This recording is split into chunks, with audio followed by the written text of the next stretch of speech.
بالله من الشيطان اللعين الرجيم.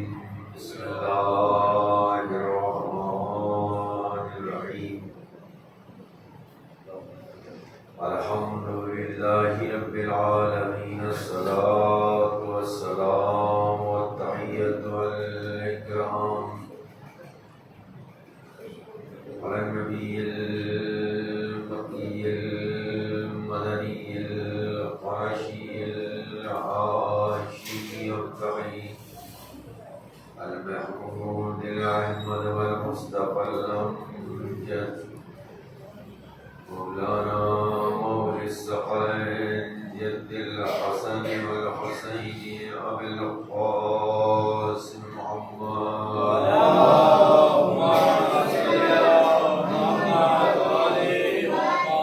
وعلى أهل بيته الطيبين الطاهرين المعصومين المظلومين.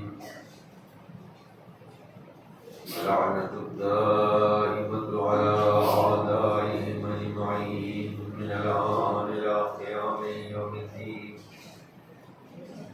أما بعد، فقد قال رسول الله صلى الله عليه وآله وسلم: بسم الله الرحمن الرحيم. إني تارك فيكم الثقلين كتاب الله وتركيه وآل بيتي ما إن تمسكتم بهما لن تزلوا بعدي ولن يفترقا حتى يرد علي الحوض.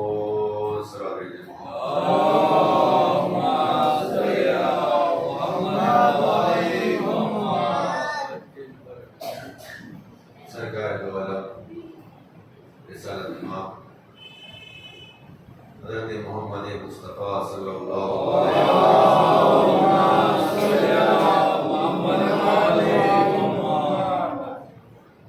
یہ ارشاد فرما رہے ہیں: انی تارکٌ فیکم الثقلین، میں تمہارے درمیان دو گراں قدر چیزیں چھوڑ کر جا رہا ہوں. ایک کتاب خدا ہے اور دوسرے ہمارے اہل بیت ہیں. ما ان تمسکتم بہما، جب تک تم ان دونوں سے متمسک رہو گے گمراہ نہیں ہوگے. اور یہ دونوں بھی ایک دوسرے سے جدا نہیں ہوں گے یہاں تک کہ حوض کوثر پر اسے آ کر لے جائیں. کل کی جو گفتگو ہم نے کی تھی مسلمان سے کی تھی، کیونکہ قرآن صامت ہدایت ہے، ہدی للمتقین، متقین کے لیے ہدایت ہے. امام کے لیے اللہ نے چونکہ اہل بیت کے لیے یعنی قرآن صامت کے لیے بھی کہا جا رہا ہے کہ ہدایت ہے، تو قرآن ناطق کے لیے بھی یہ کہا: وَجَعَلْنَاهُمْ أَئِمَّةً يَهْدُونَ بِأَمْرِنَا، ہم نے اماموں کو ہادی بنا کر بھیجا ہے. یہدون بِأَمْرِنَا، یہ ہمارے امر سے ہدایت کرتے ہیں. جس طریقے سے قرآن ہدایت ہے اسی طریقے سے اہل بیت بھی ہادی ہے. جو عظمت قرآن کی ہے، قرآن صامت کی ہے، وہی عظمت قرآن ناطق کی ہے. جو رفعت قرآن صامت کی ہے وہی رفعت قرآن ناطق کی ہے. جو منزلت قرآن صامت یعنی خاموش قرآن، قرآن ناطق یعنی بولنے والا قرآن، جو عظمت قرآن صامت کی ہے وہی قرآن ناطق کی ہے. جو مرتبہ قرآن صامت کا ہے وہی مرتبہ قرآن ناطق کا ہے. جو فضیلت قرآن صامت کی ہے وہی قرآن ناطق کی ہے. جو احترام قرآن صامت کا ہے وہی احترام قرآن ناطق کا ہے. یہ تقریباً یہ میں نے جو مجلسیں پڑھی ہیں ان ساری مجالس کا خلاصہ ہے. اور میں نے بات یہاں پر رکی تھی کہ چونکہ قرآن کتاب ہدایت ہے اور تنہا قرآن ہدایت کے لیے کافی نہیں. جب تنہا قرآن ہدایت کے لیے کافی نہیں ہے تو اللہ نے کتاب کے ساتھ معلمین کتاب کو بھیجا تاکہ تم ایک طرف تحریر دیکھتے چلے جاؤ، دوسری طرف تمہیں تصویر نظر آتی چلی جائے گی۔ قرآن صامت تحریر ہے اور اہل بیت قرآن ناطق ہیں، یہ تصویر ہے۔ بغیر معلمین کے قرآن سمجھ میں آنے والا نہیں ہے، اس لیے کہ جب ہمارے بچے اسکولوں میں جاتے ہیں یا بڑے ہو کر کالجوں میں جاتے ہیں، تو جب اسکولوں میں بچے جاتے ہیں، چھوٹے کلاس سے شروعات کرتے ہیں، تو وہاں آپ دیکھتے ہیں ہم سب اپنے بچوں کو کتابیں خرید کر دیتے ہیں اور دیکھتے ہیں کہ کتاب کے ایک طرف ایک ورڈ بنا ہوتا ہے، ایک حرف بنا ہوتا ہے، دوسری طرف اس کی تصویر بنی ہوتی ہے، تاکہ بچہ حرف کو پہچانے تصویر کے ذریعے سے۔ معاملہ یہاں یہ نہیں ہے، معاملہ یہ نہیں ہے کہ تصویر کے ذریعے سے حرف کو پہچاننا ہے، حرف کے ذریعے سے تصویر نہیں پہچانی جاتی، تصویر کے ذریعے سے حرف کو لکھا پہلے حرف جاتا ہے، لیکن اس حرف کو پہچاننے کے لیے تصویر کی ضرورت ہوتی ہے۔ تو اہل بیت تصویر ہے، قرآن تحریر ہے۔ اگر کتاب کو سمجھنا ہے تو پہلے اہل بیت کی تصویر کو دیکھو، قرآن خود بخود سمجھ میں آتا چلا جائے گا۔ ایک سلام محمد آل محمد۔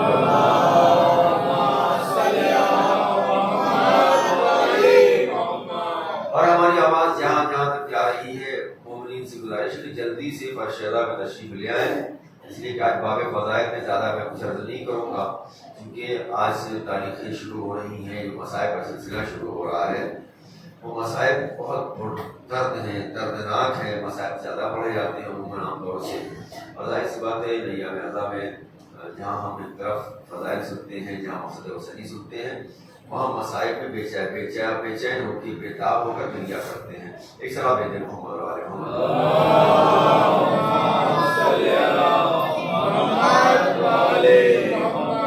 تو قرآن کتاب ہدایت ہے، اہل بیت ہادی ہے، بغیر اہل بیت کے قرآن سمجھ میں آنے والا نہیں۔ اب آئیے، جو قرآن کی صفت ہے وہی اہل بیت کی صفت ہے، کیونکہ یہ قرآن ثابت ہے اور یہ قرآن ناطق ہے۔ قرآن کریم کے لیے ارشاد ہوتا ہے لا رتب ولا یابس الا فی کتاب مبین۔ بس ہمارا یہی لفظ جو ہے گفتگو کا عنوان ہے، سمجھ لیجیے، جو قرآن مبین، کتاب مبین، قرآن مبین، اور اہل بیت کے لیے اللہ نے کیا کہا۔ تو قرآن کی ایک صفت کیا ہے کہ یہ قرآن مبین ہے، لا رتب ولا یابس الا فی کتاب مبین، کوئی خشک اتر ایسا نہیں ہے جو اس کتاب مبین میں نہ ہو، یعنی اللہ نے ہر چیز کو قرآن مبین میں رکھ دیا ہے، ہر چیز کا علم قرآن مجید میں ہے۔ تو قرآن کی ایک صفت کیا ہے؟ مبین ہے۔ قرآن کی ایک صفت کیا ہے؟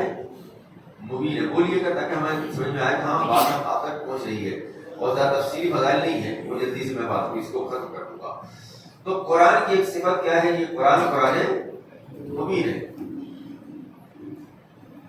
جس کی طرف سے یہ قرآن آیا ہے اس کے لیے خود قرآن میں ارشاد ہوا وَيَعْلَمُونَ أَنَّ اللَّهَ حَقٌّ الْمُبِينٌ، صاحبان ایمان جانتے ہیں کہ یہ اللہ جو بھیج رہا ہے کتاب کو، یہ حق مبین ہے، یعنی اللہ حق مبین، کتاب مبین، دو مبین ہو گئے۔ تیسرا مبین جس کے اوپر کتاب نازل ہو رہی ہے،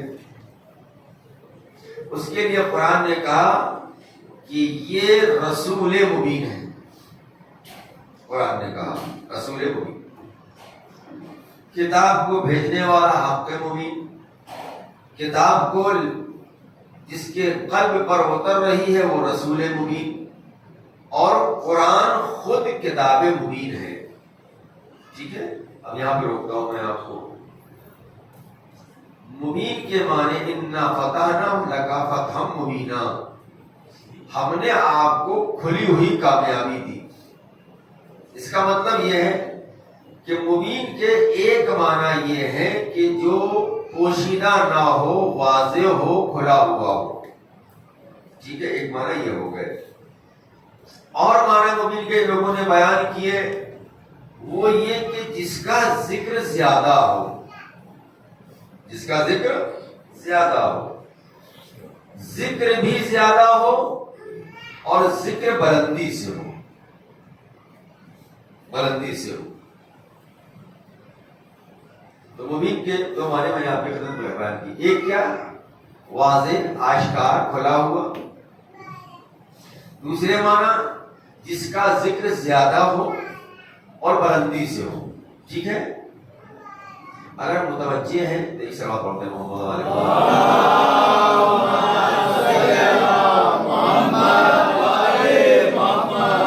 جس کا ذکر زیادہ ہو, بلندی سے ہو.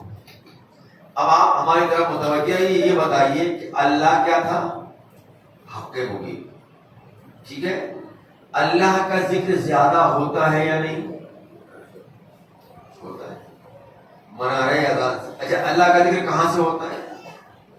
کم سے کم مسلمان 5 وقت منارہ اذان سے کیا کہتا ہے, اللہ اکبر. ذکر کہاں سے ہو رہا ہے؟ بلندی سے ہو رہا ہے, ذکر زیادہ بھی ہو رہا ہے. تو اللہ مبین, اس کا ذکر بھی زیادہ ہو رہا ہے اور ذکر جو ہو رہا ہے وہ بلندی سے ہو رہا ہے. ٹھیک ہے. رسول کون ہے؟ کہا رسول مبین. جب ذکر اللہ ہوا, اللہ اکبر, کہاں سے ہوا؟ زیادہ بھی ہوا, بلندی سے بھی ہوا. جب اللہ اکبر کہا گیا اس کے بعد کیا کہا؟ اشہد ان لا الہ الا اللہ. اس کے بعد کیا کہا؟ اشہد ان محمد رسول اللہ. یعنی اللہ مبین, ذکر زیادہ بھی ہو رہا ہے, بلندی سے بھی ہو رہا ہے. رسول مبین, اللہ کے ذکر کے ساتھ ساتھ رسول کا بھی ذکر ہو رہا ہے اور بلندی سے ہو رہا ہے. ٹھیک ہے, دو مبین سمجھ میں آ گئے. اب تیسرا مبین کون ہے؟ کہا یہ تیسرا کتاب مبین, لا رتب ولا یابس الا فی کتاب مبین. کوئی خوش قطرہ ایسا نہیں ہے جو اس کتاب مبین میں نہ ہو. تو کتاب پروردگار یعنی قرآن کریم کا ذکر کم ہوتا ہے یا زیادہ؟ اب ہر آدمی یہ کہے گا بھائیان دنیا میں جتنی بھی کتابیں پائی جاتی ہیں ان میں سب سے زیادہ پڑھی جانے والی کتاب قرآن ہے. تو اس کا مطلب یہ قرآن کا ذکر بھی زیادہ ہوتا ہے. جب ذکر قرآن ہوتا ہے تو آپ دیکھتے ہیں, کم سے کم اتنا تو یاد رکھیے, تفسیر میں نہیں جاؤں گا, قرآن اگر ہمارے گھروں میں ہے تو کہاں رکھا جاتا ہے؟ کہاں رکھا جاتا ہے؟ بلندی میں رکھا جاتا ہے نا. بات بالکل واضح ہو گئی نا. اللہ مبین ذکر زیادہ ہو رہا ہے, بلندی سے ہو رہا ہے. رسول مبین ذکر زیادہ ہو رہا ہے, بلندی سے ہو رہا ہے. چلو میں نے محمد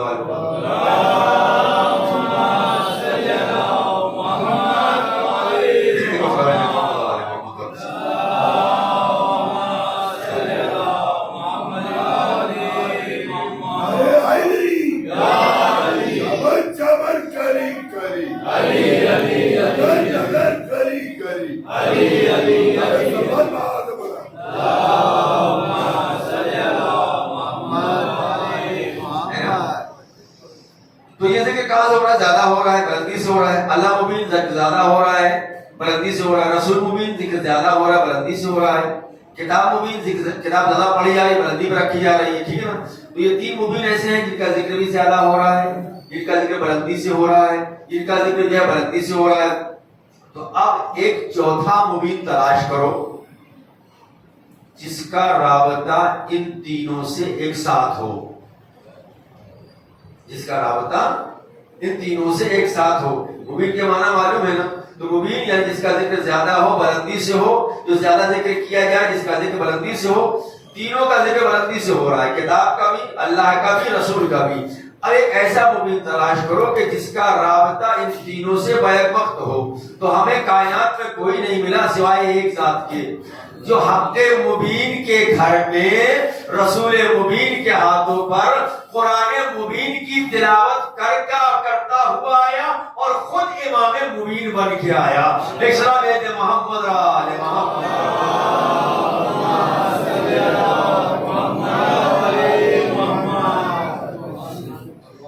کل میں نے ایک مجلس میں ان جملوں کو کوٹ کیا تھا، لیکن چونکہ اتنی اہم گفتگو تھی اور یہ چونکہ حدیث ثقلین میں ذہن میں آ گئی ہے، اس لیے میں دوبارہ اس بات کو ریپیٹ کر رہا ہوں یہاں پر. کل رات کی مجلس میں نے یہ تقریباً اسی نہیں الفاظ کے ساتھ اس کی تشریح کی تھی، لیکن چونکہ یہ موضوع وہاں ہمارا موضوع جو تھا وہ یہ ہے کہ معرفت امام، اور یہاں پر جو ہمارا موضوع ہے وہ حدیث ثقلین. تو گفتگو کہاں پر پہنچی؟ جو قرآن کی صفت ہے وہی، یعنی یوں کہا جو قرآن ثابت کی صفت ہے وہی قرآن ناطق. اب 13 رجب کو ہم نے دیکھا حق کے گھر کہاں؟ اللہ کا کعبہ ہے. حق مبین کے گھر میں رسول مبین کے ہاتھوں پر قرآن مبین کی تلاوت کرتا ہوا آیا اور خود امام مبین بن کے آیا. ٹھیک ہے نا؟ اب آگے بڑھتے ہیں اور ساری چیزوں کو چھوڑیں کیونکہ اس لیے کہ مجھے زبان فضا میں زیادہ کچھ نہیں کرنا ہے.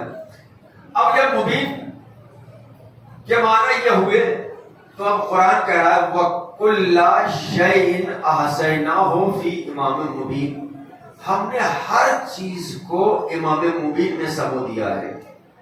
کس میں؟ امام مبین میں. کل ہر چیز، شیء ہر چیز، کس میں ایسا کر دیا ہے؟ امام مبین میں. جب ہر چیز کو امام مبین میں ایسا کر دیا ہے، اب قرآن میں ایک نبی کا ذکر ہے جس کو کہتے ہیں سلیمان پیغمبر، جنہوں نے قرآن پڑھ رہے ہیں، مطالعے کا شوق ہے یا مجلس سننے کا شوق ہے، انہوں نے سنا ہوگا جناب سلیمان پیغمبر کی حکومت بہت بڑی تھی. چرند پرند ہوا جنات انسان سب ان کی حکومت میں آتے تھے، سب ان کی رعایا تھی. اتنی بڑی حکومت تھی. اللہ نے جب ان کو اتنی بڑی حکومت دی تو جناب سلیمان پیغمبر فرماتے ہیں، اللہ کا شکر ادا کرتے ہیں اور اس کے بعد فرماتے ہیں علمنا منطق الطیر، اللہ نے مجھے پرندوں کی بولی سکھائی ہے. وَأُوتِينَا مِن كُلِّ شَيْءٍ، اور اللہ نے ہر چیز میں سے تھوڑا تھوڑا ہم کو دیا ہے. کیا کہا؟ ہر چیز میں من شے، من کل شے، ہر چیز میں سے تھوڑا سا دیا ہے. لیکن جب امام مبین کی بات آئی تو کیا کہا؟ سب کچھ دے دیا. کل شے، وہاں کیا ہے؟ من کل شے، کل سے کچھ. یہاں کیا ہے؟ سب کچھ. وہاں کل سے کچھ، یہاں سب کچھ. تو جس کو اللہ نے سب کچھ دیا اس کا مزاج بھی سب کچھ والا ہوگا. جس کو کچھ دیا اس کا مزاج بھی کچھ والا ہوگا. اب علی کو سب کچھ دیا ہے نا، سب کچھ دیا تو مزاج بھی سب کچھ والا ہوگا. سائل آتا ہے، سوال کرتا ہے یا علی بھوکا ہوں، روٹی چاہیے. علی نے کہا قمر روٹی دے دو.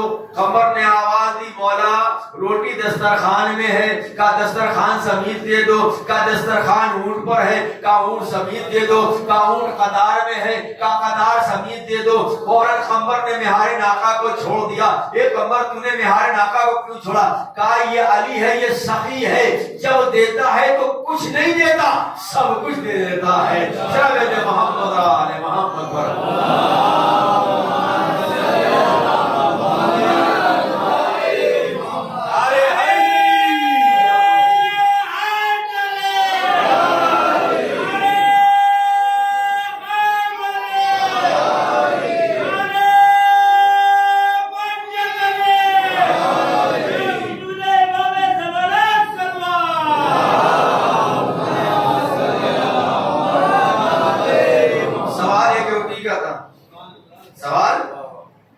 مزاج کل والا ہے. یہ صرف ایک سخاوت کا نمونہ نہیں ہے.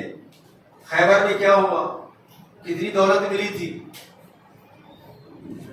جو بھاگ بھاگ کے جا رہے تھے ان کو تو اتنا ملا تھا کہ ان کے بچے جو ہے سونے کی ڈلیوں سے کھیل رہے تھے.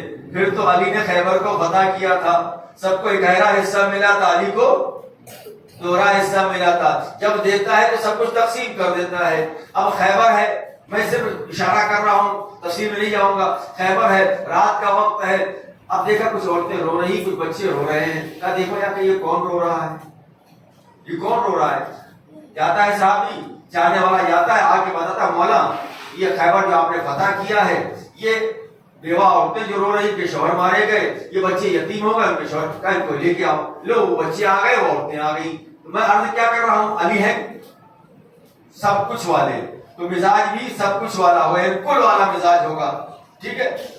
اب خیبر میں مال اتنا تھا کہ ادھر مال اگر رکھ دیا جائے، ہیرے جواہرات سونا چاندی، تو ادھر کا آدمی دکھائی نظر نہیں دیتا تھا، اتنا مال ملا تھا. لوگ ارے جو خالی کھجور کھا کے جی رہے تھے، ان کے یہاں سے گوشت کی خوشبو آ رہی تھی. یعنی یہ سب تاریخ میں لکھا ہے، یہ میرے الفاظ نہیں، یہ تاریخ میں لکھا ہے. اتنا مال ملا. ظاہر سی بات ہے یہ خبر مدینے میں عام ہو چکی ہے کہ خیبر فتح ہو گیا اور اتنا مال ملا ہے. ظاہر سی بات جب آئے ہیں جہاں مطلب یہ کہا مہینوں گوشت کی خوشبو نہ آتی ہو، بچے جو ہے وہ کھجور کھا کے زندگی گزار رہے ہوں، تو سب ساری چیزیں ہیں. آج ان کے بچے سونے کی ڈلیوں سے کھیل رہے ہیں، سونے کی ڈلیوں سے کھیل رہے ہیں. اتنا مال ملا ہے سب کو. اور یہ ملا کس کی بنیاد پر ہے؟ علی کی بنیاد پر ملا ہے. ٹھیک ہے نا. اب اچھا ایک چیز اور بھی یہاں پہ میں کہہ دوں بیک گراؤنڈ میں، خیبر میں جو مال تقسیم کیا وہ علی نے تقسیم کیا. رسول تقسیم کروا رہے، علی تقسیم کر رہے، اور بغیر تولے بانٹا ہے، بغیر ترازو سے تول کے نہیں بانٹا ہے. اب ظاہر سی بات کچھ چاہنے والے تھے، کچھ چاہنے والے مجبوری میں تھے نا، لیکن کچھ محب تھے، کچھ محب نہیں تھے. سب کو مال دے دیا. اب شک پیدا ہو گیا، ایسا تو نہیں ہے اپنے والوں کو زیادہ دے دیا ہو، ہم کو کم دے دیا ہو. بغیر تولے دیا ہے، بغیر تولے دیا ہے، بغیر تولے دیا ہے. سب گھر گئے. جن کو شک تھا نا، جو شک کے مریض تھے نا، آخر میں بھی انہوں نے شک دکھایا. ٹھیک ہے. کیونکہ شک کے مریض تھے نا، وہ گئے. جانے کے بعد ترازو لے کے آئے، تولا. کسی کو بتایا نہیں، پہلے تولنے سے پہلے کسی کو نہیں پتا کہ میں تول رہا ہوں، اس لیے کہیں ایسا نہ ہو کہ وہاں کہہ دیا جائے میری بدنامی ہو. انہوں نے تولا، انہوں نے کہا ہمارا اتنا ہے. اب وہ باہر نکل کے آئے، دوست سے پوچھا یہاں ہم کو تو اتنا ملا ہے، آپ کو کہہ رہے میرا بھی اتنا ہے، کیونکہ انہوں نے بھی تولا ہے. انہوں نے ایک دوسرے سے کہا یہ بغیر تولے علی بانٹ رہا ہے مگر سب کو برابر دے رہا ہے. ارے یہ وہی تو علی ہے کہ جو اگر سونا بانٹے تو بغیر تولے سب کو برابر نکلتا ہے. ارے یہ وہ علی ہے کہ جس کی ذوالفقار چلتی ہے تو نسلوں کو دیکھ کر چلتی ہے. سب محمد آل محمد برابر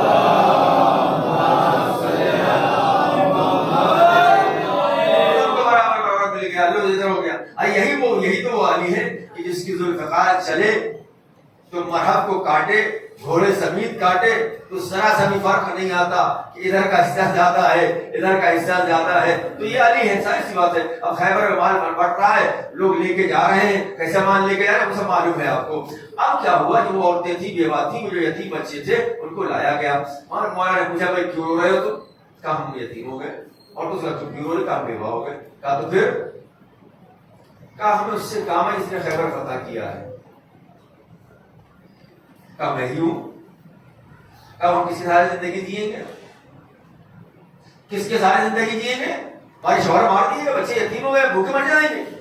تو وہ مال جو کہ علی کو دوہرا حصہ ملا تھا نا، وہ مال جو علی کو ملا تھا تھوڑا بانٹ دیتے، باقی گھر لے آتے. میں یہی تو کہہ رہا ہوں، جس کو اللہ نے سب کچھ دیا ہو اس کا مزاج بانٹنے میں بھی آتا تو سب کچھ دیتا ہے. تو تاریخ کہتی ہے علی ایک سونے کا سکہ بھی گھر لے کے نہیں گئے، جو کچھ ملا تھا سب بانٹ دیا. اب ایسا کوئی سخی لے کے آؤ تب تو ہم جانے. ایک سرا بیت محمد آل محمد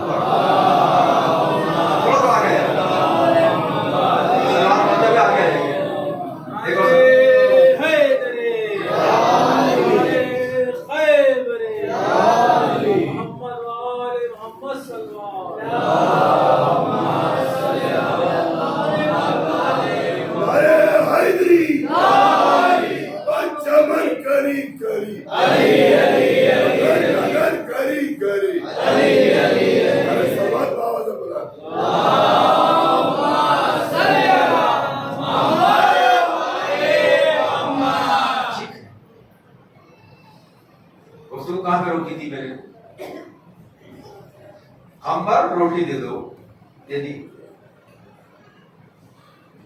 جنت اور جہنم کا تقسیم کرنے والا کون ہے؟ کل کی مجلس میں یہ نہیں پڑھا تھا، مجھے سب یاد ہے، میرے پاس لکھا ہوا ہے. میں کہاں کیا پڑھ رہا ہوں، کتنا ریپیٹ ہو رہا ہے، کتنا ریپیٹ نہیں ہو رہا ہے، سب لکھا ہوا میرے پاس۔ تو کہا مولا روٹی دسترخوان میں، کا دسترخوان سے نہیں دے دو، کا دسترخوان اونٹ پہ ہے، اونٹ سمیت دے دو، کا اونٹ قطار میں ہے، کا قطار سمیت دے دو، فوراً ہمارے ناکا کو چھوڑ دیا۔ یہ تو جہنم کا تقسیم کرنے والا کون ہے؟ علی۔ میں اسی لیے کہتا ہوں کہ اگر علی والے عبادتیں نہیں کریں گے تو پھر کون کرے گا؟ اگر علی والے باتیں نہیں کریں گے تو کون کرے گا؟ تمہیں معلوم ہے کہ جنت و جہنم کا تقسیم کرنے والا قسیم الجنت والنار کون ہے؟ علی ہے۔ تو کم سے کم اپنے نامہ اعمال میں کچھ سجدے تو لے کے جاؤ، اپنے نامہ اعمال میں نماز تو لے کے جاؤ بھائی، پہلے وہاں تک پہنچو تو صحیح۔ جب ہمارے نامہ اعمال کچھ ہوگا نہیں، جب وہاں تک پہنچے گا ہی نہیں نامہ اعمال، تو علی ہمیں دیں گے کیا بھائی؟ پہلے فائل تو وہاں تک پہنچے نا۔ ہمارے نامہ اعمال ہم تو بس صرف علی علی کر دیتے، ختم ہونے کے بعد نہیں کرو علی، یقیناً کرو، لیکن علی اعمال چاہتا ہے۔ علی چاہتا ہے تو میرے محب ہو، میں جسے چاہتا ہوں تو اسی چاہو، میں جو چاہتا ہوں وہ تم کر لو۔ مولا ہم آپ کو مانتے ہیں مگر آپ کی نہیں مانتے، مشکل یہاں پر ہے نا؟ ہم آپ کو تو مان رہے ہیں، ہم آپ کی نہیں مان رہے ہیں، ایسے کام چلنے والا تھوڑی ہے۔ جنت جہنم تقسیم کرنے والے کون ہیں؟ عبادتیں کرو، نمازیں پڑھو تاکہ کچھ تو قبول ہو جائے، ہے نا؟ جب پڑھو گے نہیں تو قبول کیا ہوگا؟ جب پڑھو گے نہیں تو قبول کیا ہوگا؟ چلیے ایک انسان نماز پڑھنے والا ہے، نماز پڑھ رہا ہے، پڑھنا چاہیے کیونکہ علی والوں کے لیے ضروری ہے، دنیا پڑھے یا نہ پڑھے۔ ہم کس فخر سے کہتے ہیں میرا علی جو ایک رات میں ہزار تکبیر کہتا تھا، فخر کرتے ہیں نا بھائی، وہ تو علی کا کمال تھا نا، تمہارا کمال کیا ہے؟ اگر علی ایک ہزار تکبیر کہتے ہیں تو کم سے کم تم مغرب و عشاء کی تکبیر کہہ لو، اگر علی ایک ہزار تکبیر کہہ رہا ہے تو کم نماز صبح کی تکبیریں کہہ لو۔ تو ہم تکبیروں سے دور ہیں، نمازوں سے دور ہیں، اس کے بعد علی علی فخر کر رہے ہیں۔ فخر کرو لیکن عبادتوں کے ساتھ، بندگی کے ساتھ، تبھی تو معاملہ بنے گا نا۔ چلیے ٹھیک ہے، ہم عبادتیں کر رہے ہیں اور کرنا چاہیے، عبادتیں کر رہے ہیں اور نمازیں پڑھ رہے ہیں، سب کچھ کر رہے ہیں، اب یہ نامہ اعمال ہمارا پہنچا کس کے پاس؟ جنت جہنم کا تقسیم کرنے والا کون ہے؟ علی پہنچا۔ غلام ساتھ میں قمر ہی ہے نا، قمر مولا یہ آپ کا جانے والا ہے، کب دیکھو اس کے نامہ اعمال میں کیا ہے۔ کب مولا سے سجدے کیے ہیں مگر کبھی دکھاوے کے لیے، یہ میرے اپنے الفاظ ہیں، کبھی ریاکاری میں، کبھی کسی کو کبھی دل نہیں لگ رہا تھا، کبھی جو ہے یہ آیا اٹھا بیٹھا کر کے چلا گیا۔ مولا اس کی اور ساری نمازیں تو قبول نہیں ہے مگر ایک سجدہ قبول ہے۔ تو کہا قمر یہ بتاؤ ایک سجدے کے بدلے میں ملتا کیا ہے؟ وہ مزاج یاد ہے نا، ہے نا؟ مزاج یاد ہے نا؟ کہا ایک سجدے کے بدلے میں، کہا مولا درخت طوبہ کا ایک پتا، ایک پتا درخت طوبہ کا ایک پتا، تو قمر دے دو۔ وہ قمر تو مزاج جانتا ہے علی کا، جیسے کہا تھا روٹی دے دو، کہا روٹی دسترخوان میں ہے، دسترخوان اونٹ پر ہے، اونٹ قطار میں ہے، کہا اس کا ایک سجدہ قبول، کہا ہاں نامہ اعمال میں کیا کہ سجدہ قبول، اس کے بدلے میں کیا ملا؟ کہا ایک پتا درخت طوبہ کا، تو قمر دے دو۔ قمر یہی تو آواز دیں گے مولا درخت یہ پتا جو اس کے نامہ اعمال میں ہے دے رہا ہوں، مگر مولا میں کیا کروں، پتا درخت پر ہے، درخت کہاں کا؟ جنت میں ہے، کا میرا چاہنے والا عبادت گزار ہے، اس کو جنت سمیت دے دو۔ اسرا بیت محمد آل محمد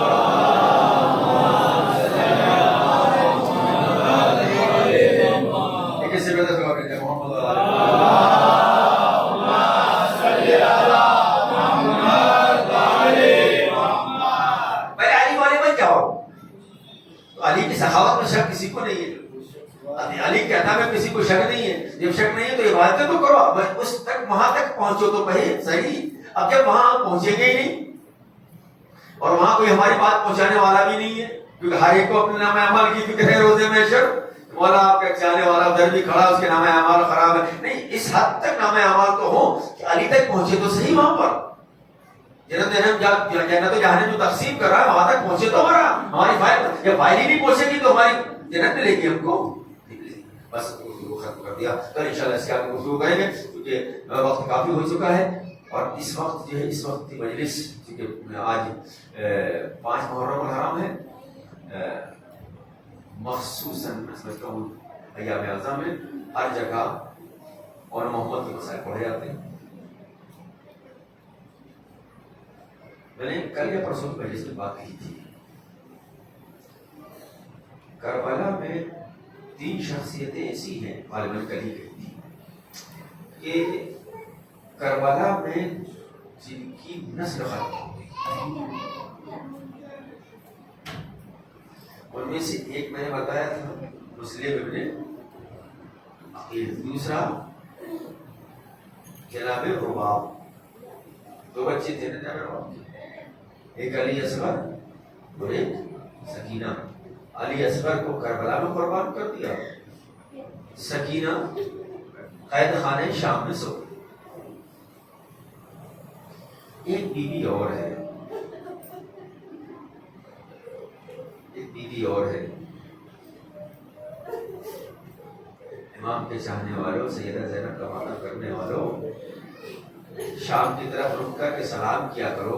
اے علی کی بیٹی تم پر میرا سلام ہو، اے علی کی بیٹی تم پر میرا سلام ہو، علی کی بیٹی تم پر میرا سلام ہو. تم نے حسین پر اپنی پوری نسل قربان کر دی.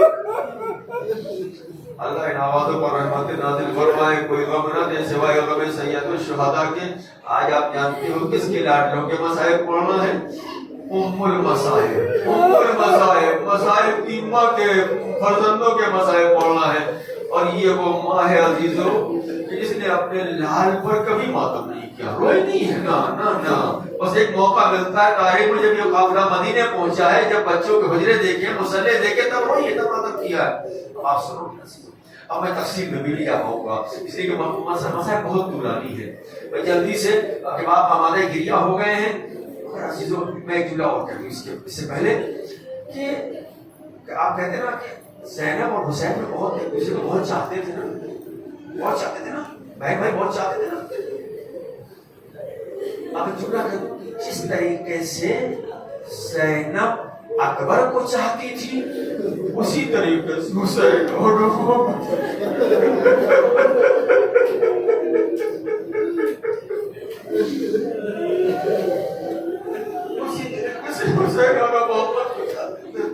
میں نے عالموں سے سنا جب روز عاشور آئی ہے، جناب حضرت پسند میں عرض کروں گا، جب روز عاشور ہے تو یہ اون و محمد جو ہے پورا دن ہو گیا. یہ امام کے پاس جب جاتے ہیں تو ہاتھ کو بلند کر کے بلند رکھتے ہیں ہاتھ، تاکہ میرا ماموں میرے ہاتھ کو دیکھ لے اور مجھے مرنے کی اجازت دے دے. ہمارے دنیا ہو گئے. بس عزیزوں جلدی سے مسائل کی منزلوں کی طرف آپ کو لے کے آنا ہے مجھے. عزیزوں میں مدینے سے کیسے چلے میں وہ بیان نہیں کر پاؤں گا. ہاں شب عاشور ہے، بس یہاں سے سن لیجیے. شب عاشور ہے، امام خیموں کا جائزہ لے رہے ہیں، اصحاب کے خیموں کا جائزہ لیا. اس کے بعد عائشہ کے خیموں کی باری آئی. امام ایک خیمے میں جا کر دیکھتے ہیں. کیا دیکھا امام نے؟ لیلا اکبر کو سمجھا رہی ہے، بیٹا اکبر تمہیں باپ اور قربان ہونا ہے. ایک بیوی اپنے لاڈلوں کو سمجھا رہی ہے گا. سوچو اکبر لیلا اکبر کو کیسے سمجھا رہی ہوگی. چاند سا اکبر، اور چاند بھی اگر روشنی لیتا ہے تو اکبر سے لیتا. مساب ہو گئے، روٹی میں کوئی کمی نہ کرنا، اس لیے کہ آج اس بیوی کے ملاٹلوں کے مصائب ہیں نا جو اپنے اون محمد پر کبھی نہیں ہوئی. آج وہ اس مجلس میں آئی ہوگی اور یہی دعا دے گی، اے میرے لاڈلوں کے ماتم کرنے والوں، سلامت رہو، زندہ رہو، آباد رہو. عزیزو ہے نا، امام نے دیکھا ام فرما ہے قاسم کو بٹھانے ہوئے ہیں اور وصیتیں کر رہی، بیٹا قاسم تم یتیم ہو، بیٹا قاسم اپنے چچا پر سب سے پہلے جان کو قربان کر دینا. تو سوچو حسین کیسے برداشت کر رہے ہو، کیسے منظر دیکھ رہے ہوں. خیال کا جائزہ لیتے لیتے دیکھا رباب جھولا جھلا رہی ہے.